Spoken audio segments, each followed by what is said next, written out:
If misleading was an anime, it would be called Oshinoko. Everywhere I went online, I would just see the picture of presumably what I thought at that time was the MC of the show, I, just posing and smiling. And I've heard people talking great things about Oshinoko for a while now, and I've always assumed it was because it was doing its job of being a good idol show very well, but boy have I been misled. But before you go further into the video, make sure to subscribe to the channel. Let's reach 100 subscribers, and without further ado, let's get back into it.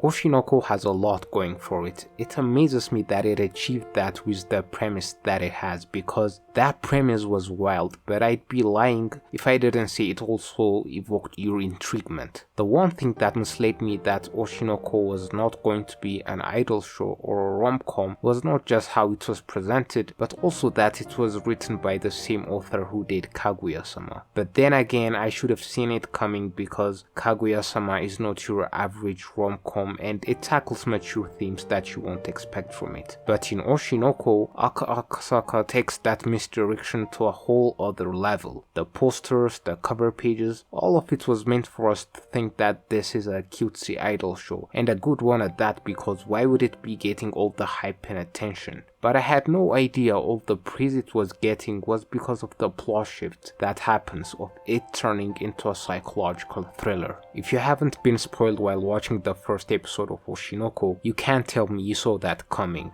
But I have to say, the premise is very, unique. A doctor who gets birthed as the son of his favorite idol is quite strange, but I'd be lying if I didn't find it interesting. But as this happened, I thought we were going to get another Spy Family story where the child is special and they're going to keep it a secret from their parents, also the daily adventures they're going to have, much like Spy Family. But then time skip starts happening where we see children growing a bit older, them finding their passion in life while also helping Ai progress in her career. Then that made me take a step back and think, maybe this is not a Spy Family-esque story and it's going to be its own thing. But what the story became, I was not prepared for. It lulls you into thinking it's very wholesome, seeing babies having the strong passion for their mom and rooting for her, and I having a smile on her face and loving every single minute of it. The way they start to develop a real mother-child bond aside from a fan and celebrity, that was all good stuff, and seems to set the tone for the rest of the story, which it does until the very last moment of the first episode. I don't want to spoil what happens, but man, I did not see that coming at all. And talk about changing the plot. Another wholesome thing that happened I'd be remiss if I didn't mention is the way Miyako went from a gold-digging homewrecker wanting to cause harm to Ai to slowly turning into a mother figure that deeply cared for the children. It started as sort of a gag, but it was a very heartwarming development. But the wholesome factor wasn't the only thing notable up to that point. The area of topic that gets explored, such as the entertainment industry and how cutthroat it is, idols having to show this fake version of themselves and it robbing them from a normal life. Even for a successful and beloved idol, how navigating this industry could be so difficult. All these themes it tried to tackle definitely added to the quality of this anime, and exploring it through a character such as Ai was brilliant.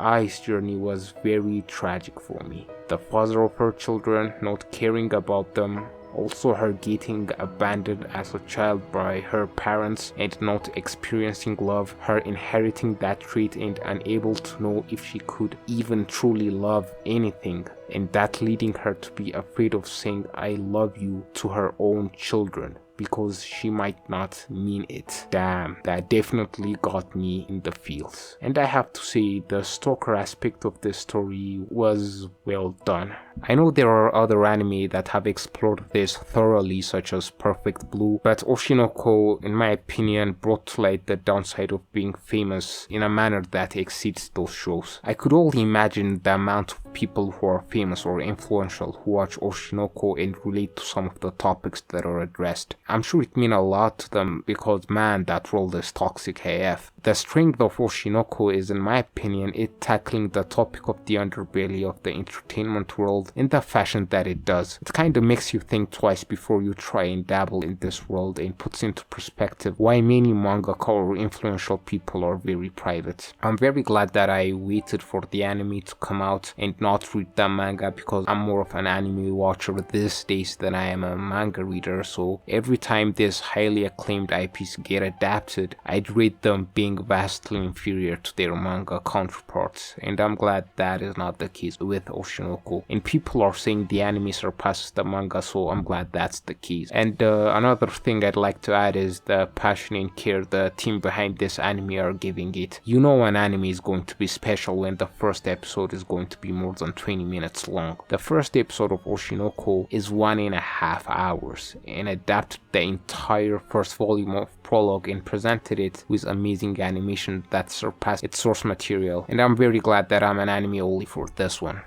If you've made it this far into the video, make sure to like and comment. Also, don't forget to subscribe to the channel. Let's reach 100 subscribers, and with that said, see you in the next one.